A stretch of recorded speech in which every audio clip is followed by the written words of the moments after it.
네.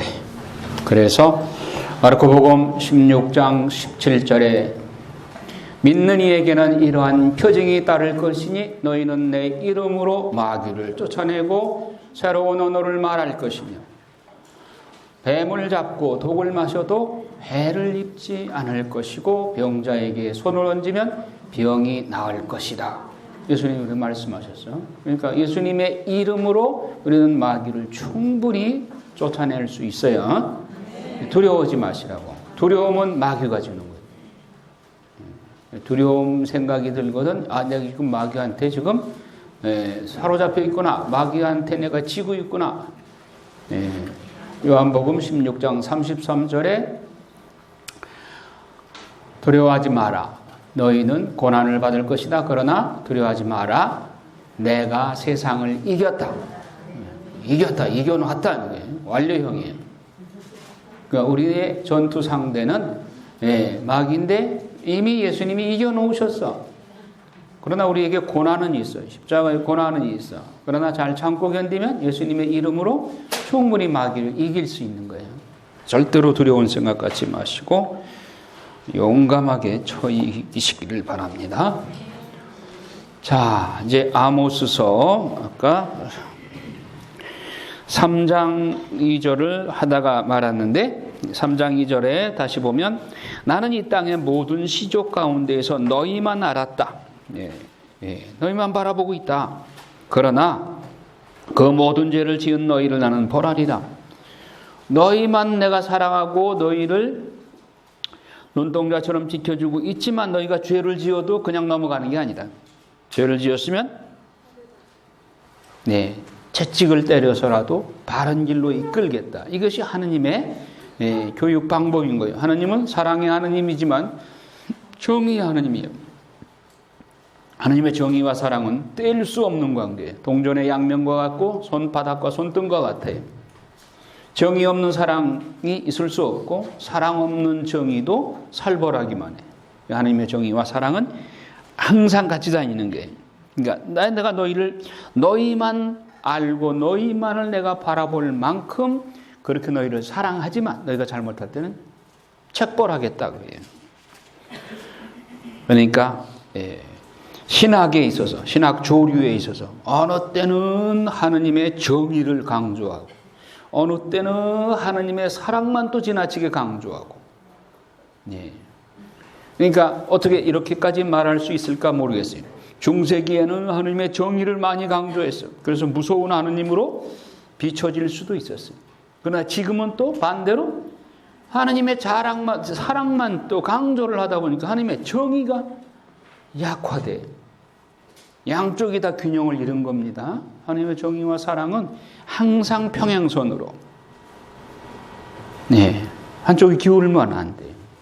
특별히 오늘날 많은 신신학자들이 사랑을 지나치게 강조한 나머지 하나님의 정의의 문을 소홀히 하다 보니까 무슨 얘기가 나오느냐?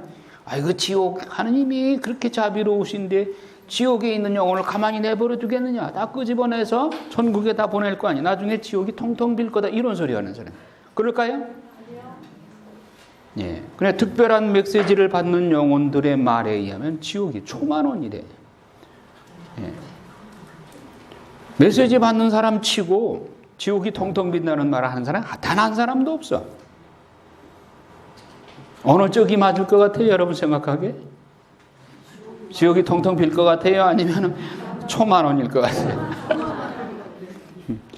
요즘 세상을 봐도 그렇잖아요.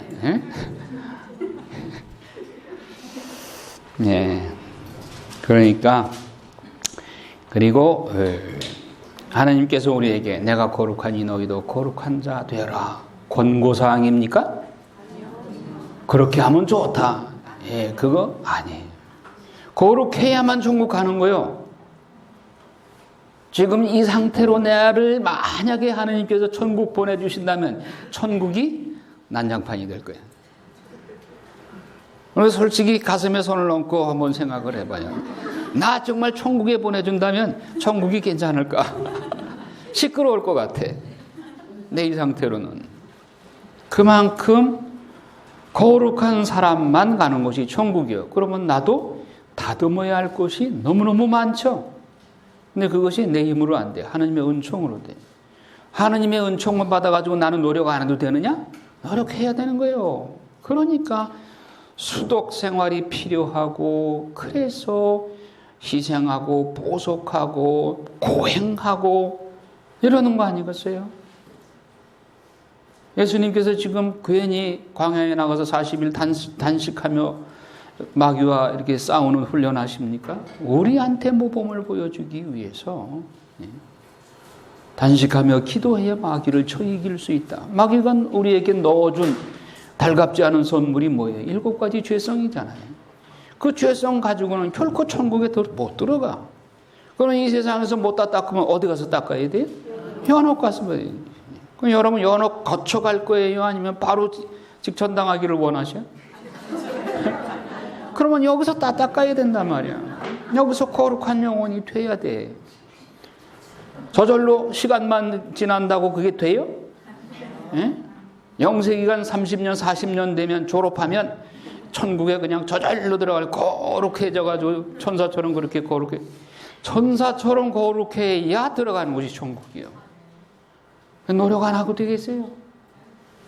예, 노력해야 돼.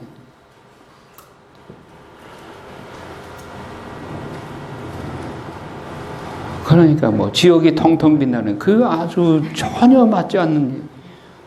여러분, 나는 신학자들한테, 만약에 그런 소리 하는 신학자한테, 당신은 세상에서 유명한 신학자가 될 수 있을지 모르지만, 예, 천국에 들어가는 영혼이 비록 무식하더라도, 이 세상에서 신앙 모르더라도 천국 가는 사람이 성공한 사람이지, 이 세상에서 신학자로 아무리 유명해지면 뭐래?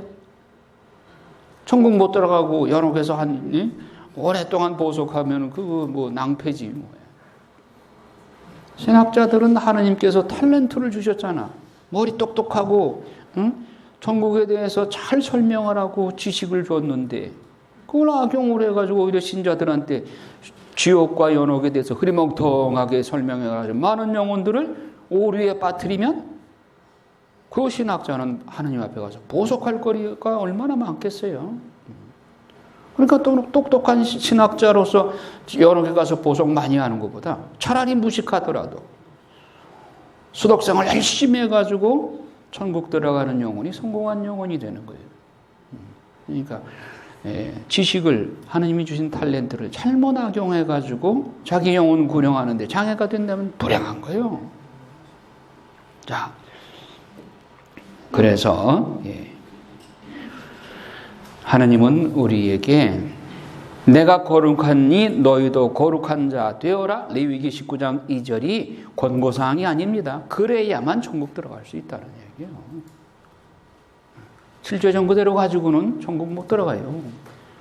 우리가 기필코 이거를 실제정을 끊어버리고 성령의 칠은을 받아서 사랑, 기쁨, 평화, 인내, 친절, 선행, 진실, 온유, 절제의 열매를 맺는 생활을 해야 거룩한 백성이 되는 것이고 천국 들어가는, 그런 사람만이 천국 들어갈 수 있는 거예요. 열매를 보면 나무를 알 수 있다고 그랬잖아요. 여러분들이 사랑과 기쁨하고 평화의 열매를 맺으면 여러분들은 거룩해진 거예요. 내 옆에 사람이 전철을 해서 내 발을 꽝 밟았는데 메이야가 나오면은 아직도 분노의 7가지 죄성 중에 분노의 씨앗이 남아있는 거예요. 그럴 때 옆 사람한테 화내지 말고, 내가 아직도 이게 안 깎였구나. 내 속에 아직도 이게 있구나. 그러면 그 사람이 미안합니다. 아이고 뭘요. 오히려 그 사람에게 미안해하지 않도록 그에게 상냥하게 웃음을 지면서 미소 짓고, 그런다면 여러분들은 거룩함으로 나아가는 것이죠. 나에게 정말 이유 없이 그 미운 짓을 한다. 하나님이 바야흐로 나에게 이 미움의 죄에 떨어지지 않도록 시험 문제를 나한테 내주셨구나. 여기서 내가 낙방하지 말아야지. 이 기회에 내가 이 미움을 극복해야지 라고 생각하고 즉시 생각을 바꾸어서 그 사람을 사랑으로, 미움 생각을 사랑으로 바꾸어 버리면 승리하는 거예요. 그럼 그 성화라는 게 무엇이냐? 죄 지을 수 있는 상황에서 죄 안 짓는 훈련이 성화예요. 고상하게 무슨 그런 거 생각하지 마시고 우선 내 주변에, 아까 요나 예언서에 그 파도 친다고는 얘기했죠. 바깥 파도 치는 거, 세상 파도 치는 것만 신경 쓰지 말고 내 마음속에 파도 치는 거를 가라앉히란 말이에요. 하루에도 수십 번 내 마음에 파도가 치죠? 안 그런 사람이 있어요? 그냥 저 사람은 왜 저래? 그러면서 속에서 자꾸 들끓고 파도 치고 하는 거. 이 파도를 고요한 갈릴리아 바다로 만드는 거. 이것이 수련이고 이것이 수독인 거예요. 그래서 내 마음의 파도부터 가라앉죠. 바깥 파도에 신경 쓰지 마시고. 세상 걱정한다고 세상이 바뀌든가요? 차라리 그 시간에 기도하는 게 나아요. 하느님한테 세상을 바로잡아 주십사고 기도하는 게 낫습니다. 자, 3장 3절 이하에 보면 하느님께서 우리에게 쥐두새도 모르게 그냥 죄에 대해서 바로바로 즉각 심판하시는 게 아니에요. 3장 7절 읽어요. 정녕 주 하느님께서는 당신의 종 예언자들에게 당신의 비밀을 밝히지 않으시고는 아무 일도 하지 않으신다. 그러니까 우리한테 미리 예고하시고 심판하신다. 마지막 날에도 마찬가지예요. 우리가 하느님께서 갑자기 오시는 건 사실이에요. 그러나 갑자기 오더라도 지금 여러 가지 징표들이 있죠. 그렇다면 마지막 때를 지금 준비하라는 신호야. 그러니까 이거를 아직 멀었어 하면서 아직도 놀 만한 시간이 있어. 아직 더 즐겨야 돼. 이런 사람들 미련한 사람이에요. 지금은 정말 마지막 때, 그러니까 비유적으로 말하면 축구 시합의 종반, 이제 후반전, 종료 5분 전 이렇게 생각하시면 돼. 종료 5분 전이니까 지금은 우리는 만사를 제쳐놓고 예수님만 바라보고 한눈 팔지 말아야 되는 거예요. 이럴 때일수록 마귀는 더 설칠까요? 얌전할까요? 설쳐요. 이제 마지막 때가 가까워요. 마귀야말로 마지막 때를 우리보다 더 잘 알아. 그러니까 마지막 때가 가까우니까 마귀가 마지막 기회에 한 영혼이라도 더 자기 편으로 끌고 가려고 발악은 하겠죠. 우리가 여기에 한눈 팔다가 보면 쥐도새도 모르게 마귀한테 끌려간단 말이에요. 마귀의 희생물이 되지 않도록 그게 됩니다. 자, 사마리아를 거슬러 하느님께서 이제 사마리아의 범죄에 대해서 말씀하고 있습니다. 사마리아 그 속에서 벌어지는 폭행을 보아라. 폭력과 억압을 쌓아올리고 있는 자들아. 그리고 사마리아에 사는 이스라엘 자손들도 침상 발치와 침대 머리맡에서 그렇게 구출되리다. 너희는 듣고 야곱의 집안을 거슬러 증언하여라. 그러니까 하나님께서 예언서는 반드시 이런 패턴입니다. 처음에 책망을 하고 회초리로 때려. 후에 가서는 반드시 구원에 관한 메시지가 있어. 구원에 관한 말씀. 회복. 구원 회복. 회복에 관한 메시지가 반드시 뒤에 따라옵니다. 자, 언젠가 제가 말씀을 드렸어요. 이방인들을 치실 때는 징벌과 채찍만이 나와. 그 후에 구원한다는, 회복한다는 말씀 없어. 이스라엘 백성들은, 북이스라엘 남유다 할 것 없이 이스라엘 백성, 당신의 선민에 대해서는 매를 때리다가 또 반드시 후에 회복에 관한 말씀입니다. 회복과 희망에 관한 말씀이 반드시 뒤따라요. 그러니까 이것이 선민과 이방인과의 차이예요. 사장에 보면 사마리아 여자들을 거슬러 그리고 이스라엘의 그 죄상들에 대해서 거칠에 뿐인 예배 4절 읽어요. 4장 4절 너희는 베델로 오너라 그리고 죄를 지어라 길갈로 오너라 그리고 더욱더 죄를 지어라 아침에 너희의 희생 제물을 바치고 셋째 날에는 너희에게 11조를 바쳐라 누룩든 빵을 감사 예물로 살라 바치고 큰 소리로 자원 예물을 공표하여라 이스라엘의 자손들아 이런 것들이 너희가 좋아하는 것이 아니냐 주 하나님의 말씀이다. 자, 이 예배가 올바른 예배예요? 거칠의 뿐인 위선적인 예배죠. 하나님께서는 속마음을 보시는데 이런 거칠에 희생제물 바치고 11조만 바치면 그만이다? 아니죠. 성이 없고 마음에 없는 그런 제물은 하나님께서 받지 않으시죠. 베델, 지금 베델에 뭐가 있어요? 북이스라엘? 황금 송아지 제단이 있죠. 누가 세운 거예요? 예로보암 1세. 근데 그것이 그대로 유지가 되는 거예요. 그러니까 북이스라엘은 처음부터 우상숭배로 떨어졌어요. 소위 비스물의 죄. 하나님을 예배한다고는 하지만은 금송아지를 세워놓고 하나님과 금송아지를 같이 섞임죄, 혼합 종교인 거예요. 그래서 이 이스라엘을 책망하시는 것입니다. 이스라엘의 고집에 대해서 말씀하시고, 자 11절에 보면 4장 11절 나 하나님이 소돔과 고모라를 뒤엎은 것처럼 너희를 뒤엎어 너희가 불 속에서 끄집어낸 나무 토막처럼 되었다.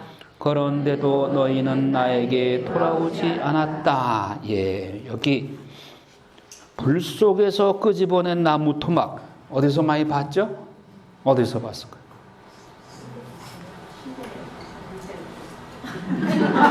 네? 아유 하목보일라에서 봤다고? 하목보일라에도 있어요. 잘 보셨어. 아직 안 배웠지만은 이사야서 7장 4절 보세요. 여러분들은 뭐라고 그러셨어 아까? 시골에서 아유 화목보일라에서도 봤지 뭐 멀리 가실 필요 없지. 이사야서 7장 이사야 7장 4절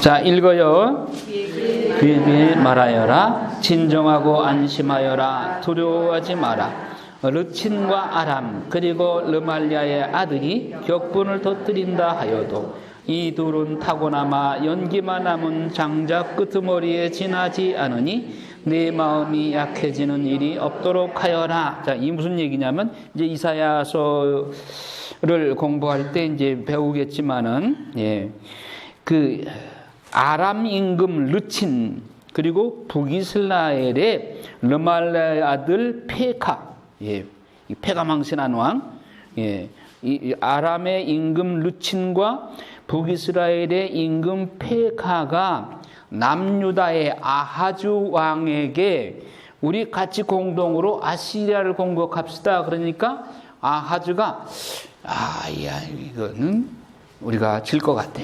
그러니까 그 편에 가입을 안 해요. 가입을 안 하고 이 아하주가 무슨 짓을 하느냐 하면은 아시리아한테 쏜살같이 찾아가. 그래가지고 사실은 말이죠. 이제 아람 임금하고 북이스라엘이 합세해가지고 그 당신의 나라를 쳐들려고 합니다. 그리고 또 우리나라를 치려고 합니다. 그러니 좀 우리를 좀 보호해 주십시오. 가서 이간질을 해버린 거예요. 그러니까 아시리아가 이 꼬얀 놈 하고서 아시리아는 좀 큰 나라잖아요. 아람 임금을 쳐서 르친 거기를 쳐버려요. 망해버려요. 망해요. 그렇게 되니까. 그러고 나니까 북이스라엘도 약하잖아요. 결국은 아시리아한테 북이스라엘 멸망해요. 북이스라엘의 멸망을 재촉한 게 남유다의 아하즈 왕이란 말이에요. 아하즈가 아주 참 못됐어요. 그러고 아시리아한테 그러면 진정으로 보호를 받았느냐? 아시리아가 그럴 나라가 아니요. 이용만 하지. 그 금, 은 잔뜩 갖다가 뇌물로 또 갖다 바쳐요. 그거 가지고 만족하는, 이 나라가 금이 많은가 보다. 그래가지고 저 남유다한테 나중에 아하즈 왕의 아들이 히즈키야 왕인데, 히즈키야 왕한테, 남유다를 야금야금 먹어가지고 예루살렘만 남겨놓고 다 포위해버려요. 다 점령해버려요. 그리고 히즈키야한테 금 내놔. 그러니까 히즈키야도 겁을 먹어가지고 성전에 있는 성전 문에 있는 금까지도 다 베껴가지고 갖다가 바쳐요. 그러니까 그 실마리를 누가? 아하즈 왕이. 참 지혜롭지 못한 왕이야. 내가 이제 역사를, 그 성경사를 보면서 아주 참 어리석은 사람이야. 그래서 이 아하즈 때문에 이런 일이 벌어지는데, 그때 예언자가 누구냐? 이사야 예언자란 말이야. 이런 위기 상황에서 하나님은 헤비급 예언자를 보낸 거예요. 이사야 예언자를 통해서 아하즈한테, 그냥 아하즈가 지금 어떻게 떨고 있는가 보세요. 숲의 나무들이 바람 앞에 떨듯 아하즈 임금의 마음과 그 백성의 마음이 떨렸다. 여러분, 숲의 나무가 바람 불 때 어떻게 돼요? 와들와들 이파리 떨리죠. 아하즈가 지금 그 심장이 그렇게 떨린 거예요. 이 두 나라가 이제 쳐들어온다 그러니까 하나님께서 이사야를 보내서 안심시키는 거예요. 너는 내 아들 스아르야 숲과 함께 마전장이 밭에 이르는 길가의 저수지의 수로 끝으로 가서 아하즈를 만나 그에게 말하여라. 진정하고 안심하여라. 두려워하지 마라. 르친과 아람 그리고 르말레의 아들이 격분을 터뜨린다 하여도 이 둘은 타고나마 연기만 나는 장자 끄트머리에 지나지 않다. 여러분, 장자 끄트머리 불타다가 남은 거, 그 무슨 힘이 있어요? 예? 그렇잖아요. 힘알이 없는 거예요. 자, 여기에서 한번 찾을 수가 있고, 또 어디서 또 발견을 할 수 있는가? 스가랴서 3장 2절.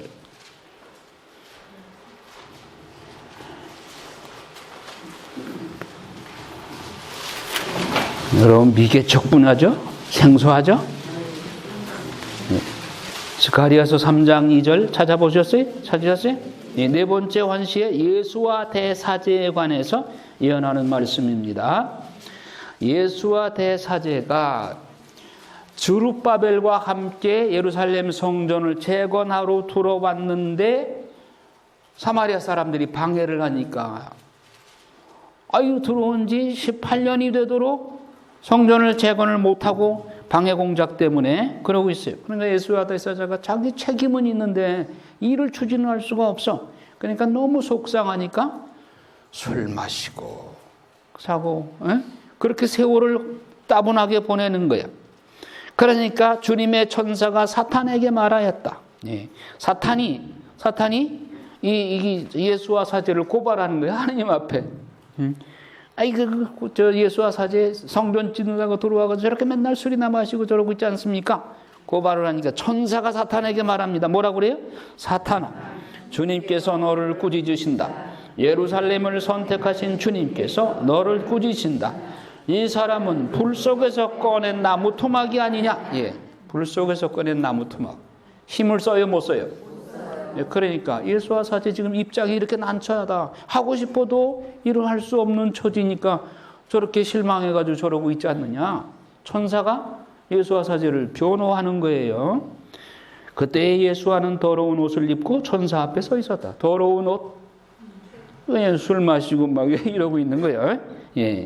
그러니까 천사가 자기 앞에 서 있는 사람들에게 저 사람에게서 더러운 옷을 벗겨라 하고서는 예수와에게 말하기를, 보아라, 나는 너에게서 네 허물을 치워버렸다. 나는 너에게 예복을 입혀주겠다. 그리고 너희는 그의 머리에 깨끗한 터번을 씌워라. 그래서 그들은 그의 머리에 깨끗한 터번을 씌우고 그에게 예복을 입혔다. 그동안 주님의 천사가 곁에 서 있었다. 자, 예수와 사제, 자기가 의도적으로 타락한 거 아니죠? 그러니까 상황이 그러니까 할 수도 없고 완할 수도 없고 막 이랬나 않자 하니까 인간적으로 약해져서 술 마시고 좀 이렇게 타락해 있는 거예요. 그러니까 천사가 와서 그것을 벗겨주죠. 그리고 새로운 힘을 넣어주죠. 이 즈카리아서가 학가이서가 아까 그 도표에서 보셨죠? 예, 즈카리아서와 학가이서가 무슨 예언서 안에 들어가 있다고 그랬어요? 응? 포로 시대에 5개 예언서 있었죠? 뭐뭐 다니엘, 에제키엘, 스가랴, 학가이, 말라기. 그게 에즈라서 안에 요 내용이 들어간단 말이에요. 학가이, 스가랴 그들의 사명이 뭐예요? 뭐 예언하러 들어갔어요? 예수와 사제와 저룹바벨 총독에게 성전 빨리 지어라 라는 사명을 주어서 들여보낸 거예요. 예루살렘으로 돌려보낸 거예요. 그 사명을 수행하러 스가랴가 들어와서 예언을 하는 건데, 지금 예수와 사제가 성전을 못 짓고 이러고 있으니까 천사를 시켜서 그의 예복, 그 더러운 옷을 벗겨버리고 새 예복을 입혀주고 성전 일을 하도록 힘을 실어주는 겁니다. 그래서 520년에서 516년까지 4년 만에 스룹바벨 성전을 후딱 짓게 돼요. 성전 짓는 영을 불어넣어 주어서, 자 여기에 불 속에서 꺼낸 나무 토막 이제 보셨죠? 불 속에서 꺼낸 나무 토막 하면 요 3개의 성경 구절을 연상을 하시란 말이에요. 그 옆에다 여러분들 이사야서 7장 4절, 스가랴서 3장 2절, 아모스서 4장 11절 이렇게 연결을 시키시란 말이에요. 이것은 비근한 예로, 또 다른 예로 무화과 나무 아래에서 사색했다. 이거 어디 나와요?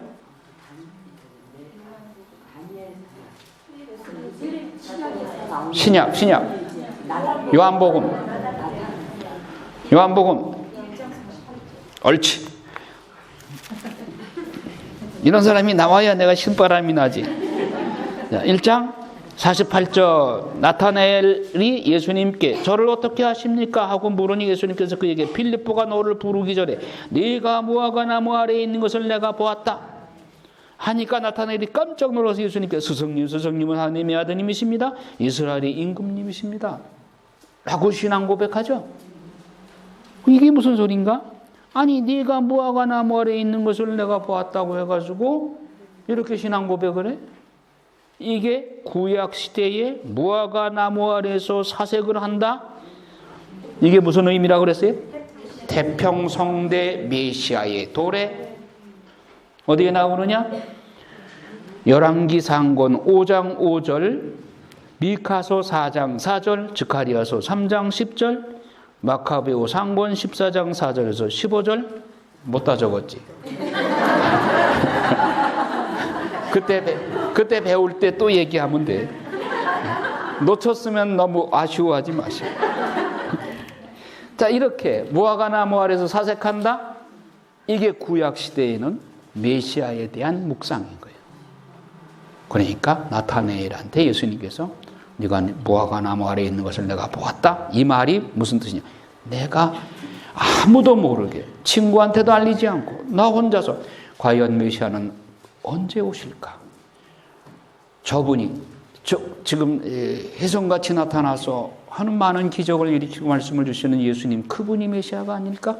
나타나엘은 늘 무화과 나무 아래에서 자주 머물면서 사색하고 묵상했어요. 이걸 예수님이 쪽집게처럼 집어낸 거예요. 야, 내가 무화과 나무 아래에서 메시아에 대한 도래를 묵상하고 있는 것을 저분이 어떻게 하셨지? 아, 그리고 그분이 이스라엘에서 저렇게 정직한 사람은 내가 처음 봤다 이렇게 말씀하셨잖아요. 나타나엘한테. 그러죠? 거기서 정직하다, 의롭다 하는 말씀은 메시아의 도래를 묵상하고 유다인으로서의 정통, 반듯한 신앙인의 모범이라는 의미를 함축하고 있는 거예요. 그런데 당신이 나를 처음 보시고 어떻게 아십니까? 네가 정직한 사람이다 하는 말에 나타나엘이 의아심을 품고 그렇게 얘기를 했는데 바로 네가 무화과 나무 아래에 있는 것을 보았다. 쪽집게처럼 집어낸 거예요. 그러니까 나타나니 그 자리에서 무릎 꿇고 당신은 하느님의 아들이시고 하느님이 보내신 메시아이십니다. 신앙 고백한 거예요. 그러니까 구약에 전해 내려오는 그 내용들, 그런 문구들, 즉 무화과 나무 아래에서 사색한다? 이건 메시아 도래를 묵상하는 거예요. 이런 귀절들을 우리가 유념해서 챙겨야 됩니다.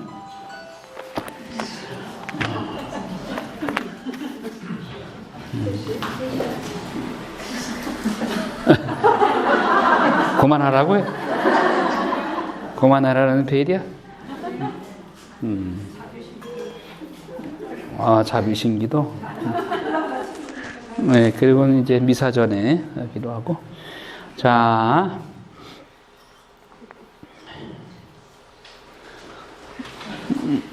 5장에 보면 이스라엘을 위한 애가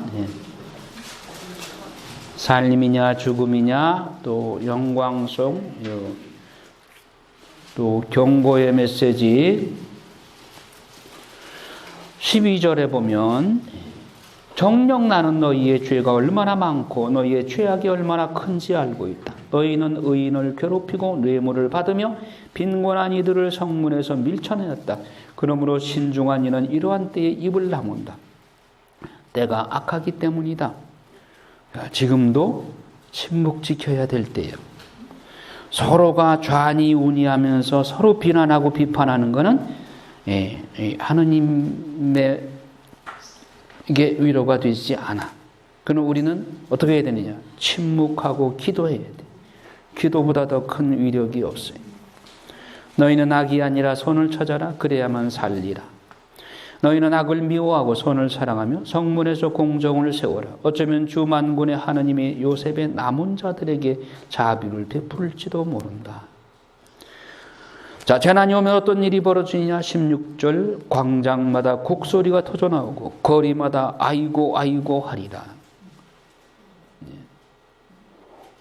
이게 2년 후에 대지진, 그걸 미리 예고하는 겁니다. 포도밭마다 곡소리가 터져나오리니 내가 너희 가운데를 지나갈 것이기 때문이다.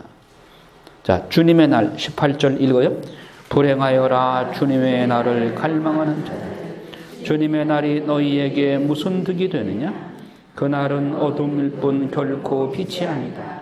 사자를 피해 도망치다가 곰을 만나고 집 안으로 피해 들어가 손으로 벽을 짚었다가 뱀에게 물리는 것과 같으리라. 주님의 날은 어둠일 뿐 빛이 아니지 않느냐. 불빛이라고는 전혀 없이 캄캄할 뿐이다. 그러니까 주님의 날을 피해서 어디 도망가. 어리석은 일이에요. 집으로 들어가면 집안에서 뱀한테 물린다. 그게. 도망갈 생각하지 말고 그 자리에서 기도하라. 통회하고. 자, 이스라엘의 예배를 배척하시다. 읽어요. 나는 너희의 축제들을 싫어한다. 배척한다. 너희의 그 거룩한 집회를 반길 수 없다. 너희가 나에게 번제물과 곡식 제물을 바친다 해도 받지 않는다. 살진 짐승들을 바치는 너희의 그 친교 제물도 거들떠보지 않으리라. 너희의 시끄러운 노래를 내 앞에서 집어치우라. 너희의 수금소리도 나는 듣지 못하겠다. 다만 공정을 물처럼 흐르게 하고 정의를 강물처럼 흐르게 하여라. 자, 모든 경배 예배가 정의와 공정이 빠진 예배는 아무리 성대하고 화려해도 하나님께서 안 받으시겠다는 거예요. 우리가 이거 유념해야 됩니다. 아무리 성대하게 예배를 차린다 해도 속마음이 정의와 공정, 하느님께 대한 진심의 어린 사랑과 이웃을 용서하는 자비의 마음이 없다면 그런 예배는 하느님이 안 받으시는 거예요. 너희들의 재물이 타는 냄새가 구역질 난다고 하셔.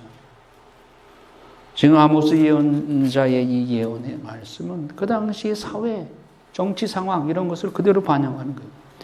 온갖 부정, 부패, 그리고 빈부격차, 가난하고 힘없는 사람들을 강탈하고 사람들을 미투리 한 켤레의 노예로 팔아먹고 이런 짓을 하면서 예배나 잘 드리면 뭐 그런 예배 안 받겠다는 거예요. 너희는 26절 너희는 스스로 만든 너희 임금 사쿠상과 너희 별 신 케완상을 짊어지고 가리라. 그러므로 내가 너희를 다마스쿠스 너머로 유배를 보내리라. 주님께서 말씀하신다. 그 이름 만군의 하나님이시다. 다마스쿠스 너머로 유배를 보내리라. 어디로 보낸다는 거예요? 아시리아로. 아시리아가 북이스라엘을 723년에 멸망시키고 호세아 왕 마지막 왕 때 그리고 사마리아에 있는 남자들을 다마스쿠스 일대에 흩어버립니다. 그리고 사마리아의 그 이웃 나라에서 그 정복한 아시리아가 정복한 나라의 남자들을 사마리아 갖다 풀어놔요. 그럼 어떻게 사마리아에 있는 유다인 여자들이 혼혈이 돼 버리는 거예요. 그래서 사마리아 사람들을 정통 유다인들이 지금까지도 멸시하는 거예요. 사마리아 사람들은 상종을 하지 않잖아요. 그때 그 비극이 북이스라엘의 이런 죄악 때문에 하는 착벌을 징벌을 하신 겁니다. 6장에 보면 흥청거리는 지도자들 안 읽어도 우리는 다 이해합니다.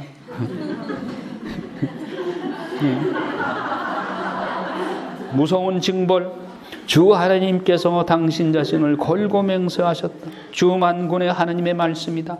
나는 야곱의 자만을 역겨워하고 그 성체를 싫어한다. 나는 성읍과 그 안에 모든 것을 넘겨버리리라. 자, 지금 야곱 남유다까지 지금 염두에 두고 있는 겁니다. 남유다가 북이스라엘 멸망 후 130년 더 가요. 조금만 더 참자, 조금만 더 참자, 참고 참으셔요. 130년 후에는 도저히 참을 수가 없어요. 그래서 하나님께서 남유다도 멸망시키는 바빌론의 유배를 가도록 12절 뒤틀린 공정과 정의. 말이 바위 위를 달릴 수 있느냐? 달릴 수 있어요? 예, 소를 부려 바다를 갈 수 있느냐? 없어요. 그런데도 너희는 공정을 도구로 정의의 열매를 쓴 흰쑥으로 만들어버렸다. 하느님의 정의와 공정을 이렇게 헌식착처럼 버렸단 말이에요. 그러니 매밖에 돌아올 것이 없는 거죠. 자, 환시가 나옵니다. 7장에 메뚜기 떼, 불, 다림줄, 이런 환시들이 나옵니다. 그런 것이 다 징벌에 대한 예고이죠. 자, 10장에 보면, 아직 10절에 보면, 7장 10절, 아모스가 베델에서 쫓겨나죠? 예, 한번 읽어봐요. 10절. 베델의 사제 아마치아가 이스라엘 임금 예로보암 2세에게 사람을 보내어 말하였다. 아모스가 이스라엘 집안 한가운데에서 임금님을 음모를 꾸미고 있습니다. 이 나라는 그가 잡아낼 수가 없습니다. 아모스는 이런 말을 해댑니다. 예로보암은 칼에 맞아 죽고 이스라엘은 제 고향을 떠나 유배를 갈 것이다. 그런 뒤에 아마치아가 아모스에게 말하였다. 선전자야, 어서 유다 땅으로 달아나 거기에서나 예언하며 밥을 벌어 먹어라. 다시는 베델에서 예언을 하지 마라. 그곳은 임금님의 성소이며 왕국의 성전이다. 자, 여기 베델에서 예언하지 말라. 베델에 뭐가 있어요? 예, 하느님이 아모스를 베델에 보낸 이유가 있어요. 우상성수 숭배하는 제단이 있는 그곳에서 하나님께서 여러분 칼에 맞아 죽을 것이고 이스라엘은 제 고향을 떠나 유배를 갈 것이다. 이렇게 예언을 해도 못 알아듣는 거죠. 그러자 아모스가 아마치아에게 대답하였다. 읽어요. 나는 예언자도 아니고 예언자도 아니다. 나는 그저 가축을 키우고 돌무화과 나무를 가꾸는 사람이다. 그런데 주님께서 양떼를 몰고 가는 나를 붙잡으셨다. 그러고 나서 나에게 가서 내 백성 이스라엘에게 예언하여라 하고 말씀하셨다. 그러니 이제 너는 주님의 말씀을 들어라. 예. 자, 하느님의 마음을 한번 살펴봐요. 북이스라엘에도 예언자를 하느님께서 분명히 임명하셨어. 근데 그 예언자들이 이렇게 아마치아처럼 임금한테 가서 아분하고 좋은 소리나 하고 하느님 말씀 전하지 않고 가짜 하느님의 말씀을 전하고, 그러니까 하느님이 오죽하면 남유다에서, 그것도 남유다에도 예언자가 예언할 만한 예언자가 없어요. 그러니까 농사 짓고 있는 아모스를 끌어다가 쓰시는 거예요. 하느님의 이 속마음을 한번 이해해 보시라고. 내가 임명한 예언자들이 그 모양 그 꼴이니까 농사 짓는 아모스를 내가 끌어다가 예언시키겠다. 그것도 남유다에서 북이스라엘에 가서 하느님의 마음을 이해하시려고 하라고. 자, 그래서 아모스를 시켜서 아마치아에게 하나님의 말씀을 전합니다. 그런데 주님께서 양떼를 몰고 가는 나를 붙잡으셔 그러던 나에게 가서 내 백성 이스라엘에게 예언하여라. 그러니 이제 너는 주님의 말씀을 들어라. 여기 너는 누구예요? 아마치아. 너는 아마치아. 너는 이스라엘을 거슬러 예언하지 말고 이삭의 집안을 거슬러 설교하지 마라 하고 말하였다. 누구한테? 아마치아, 네가 아모스인 나에게 거슬러 이스라엘을 거슬러 예언하지도 말고 이스라엘 집안을 거슬러 설교하지도 말라고 그랬지. 그러므로 주님께서 이렇게 말씀하신다. 네 아내는 누구? 아마치아의 아내는 이 성읍에서 장녀가 되고 네 아들 딸들은 칼에 맞아 쓰러지고 네 땅은 측량줄로 재어 나누어지고 너 자신은 부정한 땅에서 죽으리라. 그리고 이스라엘은 제 고향을 떠나 아시리아로 유배가리라. 이대로 됐을까요? 안 됐을까요? 됐어요. 자, 8장 네 번째 환시 여름과일 한 바구니 읽어요. 주 하나님께서 이런 것을 보여주셨다. 그것은 여름과일 한 바구니였다. 그분께서 아모스야 무엇이 보이느냐 하고 물으시기에 내가 여름과일 한 바구니입니다 하고 대답하였다. 그러자 주님께서 나에게 말씀하셨다. 내 백성 이스라엘에게 종말이 다가왔다. 나는 더 이상 그들을 그냥 지나쳐 버리지 않으리라. 그날에 성전의 노래가 통곡으로 바뀌리라. 주 하느님의 말씀이다. 시체가 너무 많아 온갖 곳으로 던져지리라. 조용히 하여라. 자, 여기 소위 언어 유희라는 것을 염두에 두세요. 여름 과일이 히브리 말로 카이치. 그 밑에 각주 있죠. 여름 과일이 카이치. 종말이 캐치. 카이츠 캐츠 비슷하죠? 이걸 소위 언어 유희라고 그래. 그러니까 비슷한 말로 비유적으로 표현하는 거예요. 여름과일 한 바구니가 보입니다. 카이치가 보입니다. 앞으로 종말이 보인다는 거죠. 내 백성 이스라엘에게 종말이 다가왔다. 그날의 성전의 노래가 통곡 소리로 변하리라. 미리 이렇게 예언을 해주는데도 불구하고 정신 못 차리는 거예요. 그 당시에 이제 그 여로보암 2세 그 다음으로 급강화돼서 나라가 멸망으로 치닫습니다. 페카가 나오고 페가망신, 페카가 나와서 페가망신. 그 다음에 호세아 왕이 마지막 왕으로 사마리아한테 먹히게 된, 그 아시리아한테 먹히게 되죠. 자, 속이고 착취하는 자들을 거슬러. 그러니까 지금 사회상이 빈곤한 이를 짓밟고 가난한 이를 짓밟고 언제면 초하는 날이 지나서 곡식을 내다 팔지 언제나 안식일이 지나서 밀을 내놓지 애파는 작게 세켈은 크게 하고 저울 속이는 겁니다. 저울 속이는 것은 한국에서도 큰 벌을 받는다고 그랬죠. 옛날에 농촌에서 시골에서 쌀 갖다 팔 때 대박은 후하게 해야 복을 받는다 그런 얘기가 있어요. 대박을 빡 긁어버리면 그 사람은 하느님 복이 없다 그랬어. 그리고 시골에서 그 무식한 농부들도 되를 이렇게 해가지고 방맹이로 이렇게 긁잖아요. 맨 끝에는 이렇게 볼록하게 남겨놔요. 후하게 하는 거예요. 그거 빡 긁어버리면 그 사람은 하느님의 저주를 받는다고 그랬어.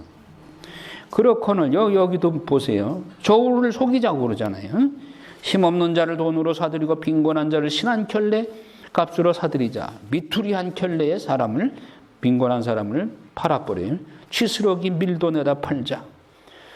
주님께서 야곱의 자만을 두고 맹세하신다. 나는 그들의 모든 행동을 결코 잊지 않으리라. 그때므로 땅이 뒤흔들리고 2년 후에 지진이 일어난 것이죠. 온 주민이 통곡하지 않겠느냐? 주님의 날, 그날에는 나는 한낮에 해가 지게 하고 대낮에 땅이 캄캄하게 하리라. 너희의 축제를 슬픔으로 너희의 모든 노래를 애가로 바꾸리라. 나는 모든 사람이 허리에 자루옷을 두르고 머리는 모두 대머리가 되어 외아들을 잃은 것처럼 통곡하게 하고 그 끝을 비통한 날로 만들리라. 미리 지진에 대한 예고를 하는데도 그 사람들 막무가 안 해죠. 11절 읽어요. 보라, 그날입니다. 주 하느님의 말씀이다. 내가 이 땅에 굶주림을 보내리라. 양식이 없어 굶주리는 것이 아니고 물이 없어 목마른 것이 아니라 주님의 말씀을 듣지 못하여 굶주리는 것이다. 그들이 주님의 말씀을 찾아 이 바다에서 저 바다로 헤매고 북쪽에서 동쪽으로 떠돌아다녀도 찾아내지 못하리라. 이 말씀이 여기에 나오죠. 8장 11절 외우세요. 8장 11절 양식이 없어 굶주리는 것이 아니고 물이 없어 목마른 것이 아니라 주님의 말씀을 듣지 못하여 굶주리는 것이다. 그 시대만 그렇습니까? 지금은 어때요? 더해요? 그러니까 미리네 산골짜기까지 여러분들 말씀 굶주려가지고 오시잖아? 그날의 아름다운 처녀 총각들이 목이 말라 지쳐 쓰러지리라.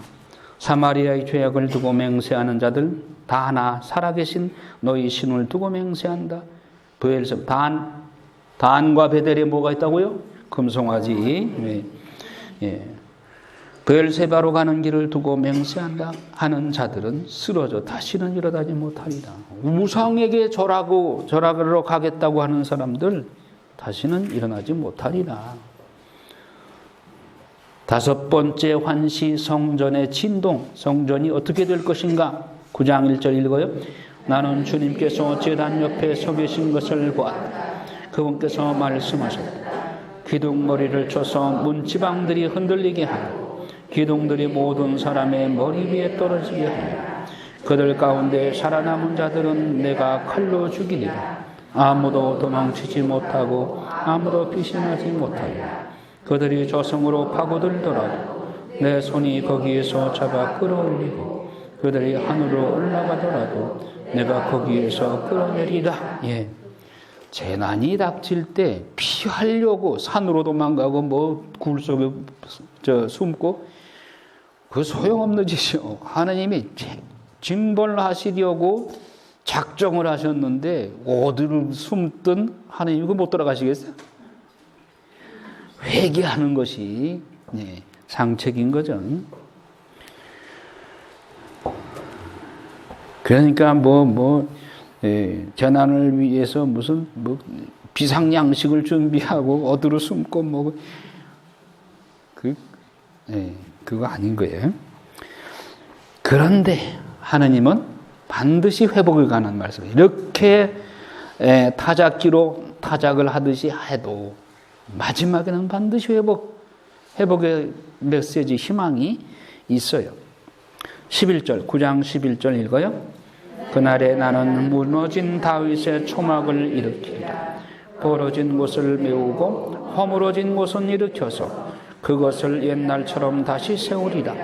그리하여 그들은 에돔의 남은 자들과 내 이름으로 불린 모든 민족들을 차지하리라. 이 일을 하실 주님의 말씀이다. 보라, 그날이 온다. 주님의 말씀이다. 밭 가는 이를 거두는 이가 따르고 포도밭 움직임을 씨 뿌리는 이가 따르리라. 산에서 새 포도주가 흘러내리고 모든 언덕에서 새 포도주가 흘러넘치리라. 나는 내 백성 이스라엘의 운명을 되돌리리니 그들은 허물어진 성읍들을 다시 세워 그곳에 살면서 포도밭을 가꾸어 포도주를 마시고 과수원을 만들어 과일을 먹으리라. 내가 그들을 저희 땅에 심어주리니 그들은 내가 준 이 땅에서 다시는 뽑히지 않으리라. 주 너희 하나님께서 말씀하신다. 그날의 회복의 날에 나는 무너진 다윗의 초막을 일으키리라.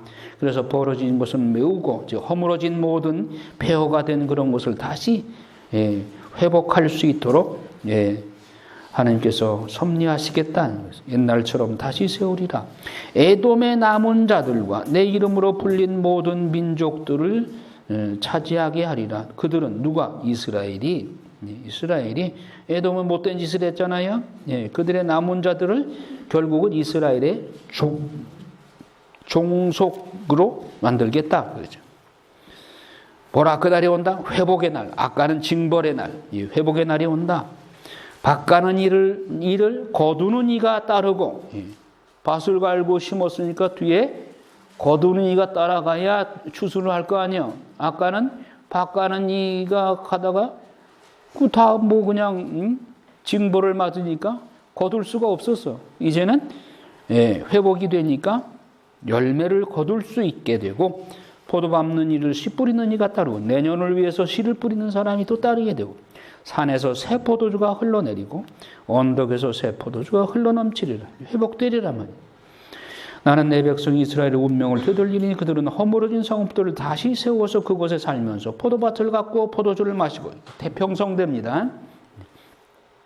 과수원을 만들어 과일을 먹으리라. 자, 15절 내가 그들을 저희 땅에 심어주리니 그들은 내가 준 이 땅에서 다시는 뽑히지 않으리라. 그들이 유배로 떠났지만은 다시 모아 고국으로 모아들이리라.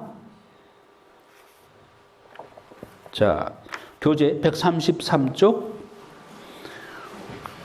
각주 87번 읽어요. 1967년 6.1 전쟁, 시리아에 본부를 둔 팔레스타인 게릴라들이 이스라엘을 공격하면서 이집트군의 주도로 시나이 반도에 대군을 배치시키고 유엔군 철수를 요구하며 아랍 4개 국가가 이스라엘 국경에 집결, 공격을 시작하면서 6.1 전쟁이 시작되었다. 전쟁 이틀 만에 이스라엘 공군이 총출동해 이집트 공군기지를 폭격하고 6월 6일에는 시리아, 요르단, 이라크 전투기 416대를 파괴시켰고, 이 전투에서 이스라엘 전투기의 손실은 다만 26대 뿐이었다. 공군이 무력화된 아랍 측은 패색이 완연했고 전쟁 6일 만에 아랍 측의 패배로 끝이 났다. 전쟁을 승리로 이끈 다이안 장군이 인터뷰에서 우리는 이번 전쟁에서 새로운 무기를 사용했습니다. 출정식 날 병사들의 호주머니에 아모스 9장 14절 15절을 넣어주었습니다. 이 무기로 우리가 승리하였습니다. 그들은 내가 심어준 이 땅에서 다시 뽑히지 않으리라. 주 너희 하느님의 말씀이시다. 그 결과 이스라엘은 요르단강 서안 땅과 바산 골란 고원 시나이 반도를 차지하게 되었다. 시나이 반도는 다시 이집트로 돌려주고 평화조약을 맺었다. 평화조약을 맺었는데 이집트가 다시 이스라엘 쳐들어올 수가 없어요. 시나이 반도를 주면서 너희들 다시는 아랍하고 이렇게 손잡고 침공하지 마라. 그러니까 그러겠다고 평화조약을 맺었어요. 그러니까 6.1 전쟁 때 이스라엘이 위기에 처했었는데 아랍 나라가 전부 합쳐가지고 이스라엘을 공격하려고 그러니까 얼마나 위기 상황이었어요. 다이안 장군이 그 군사 전문가들한테 한번 이거를 승산을 한번 점쳐보라고 그랬어요. 100% 친다고 그랬어. 그러니까 다이안 장군은 너희들 통계 우리는 안 믿겠다. 우리는 하느님 믿겠다. 미카모카 무슨 말이냐면 하느님은 내 편이시다. 그래서 이 귀절을 아모스서 이 귀절을 병사들 다 호주머니에 하나씩 넣고 틈나는 대로 그 성경 귀절을 읽고 묵상해라. 그리고 기도해라. 그래서 그 무기로 이겼단 말이죠. 기적이야, 기적. 요르단강 서안 땅과 바산 골란군 굉장히 중요한다. 군사적으로도 요충지이고 거기가 젖줄이에요. 물이 골란공원에서 갈릴리 바다로 흘러내려오는 그 물, 상수원입니다.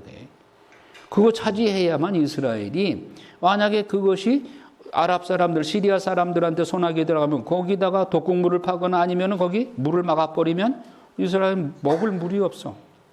그것이 굉장히 중요한 골란군. 그때 차지한 거예요. 6.1 전쟁 때. 그리고 우리가 동요르단 갔었잖아요. 예, 요르단강 동편이 요르단이죠. 요르단도 그때 차지하게 된 거예요. 그리고 상당한 그 국토를 옛날 고토를 회복하게 된 것이죠. 자, 이렇게 해서 아모스서를 마치고 다음 주에는 이제 호세아서로 넘어가겠습니다. 호세아서를 읽어오시고 여러분 책에 다음 주에 뭐 읽을 건가요? 여러분 교재를 보다 보면 가로치고 다음에는 무슨 예언서를 보라 그게 나와요. 그러니까 교재대로 공부해 오면 돼요. 다음 주에는 이제 호세아서를 공부해 가지고 오시기 바랍니다. 영광이 성부와 성자와 성령께 성부와 성자와 성령 이름으로 아멘.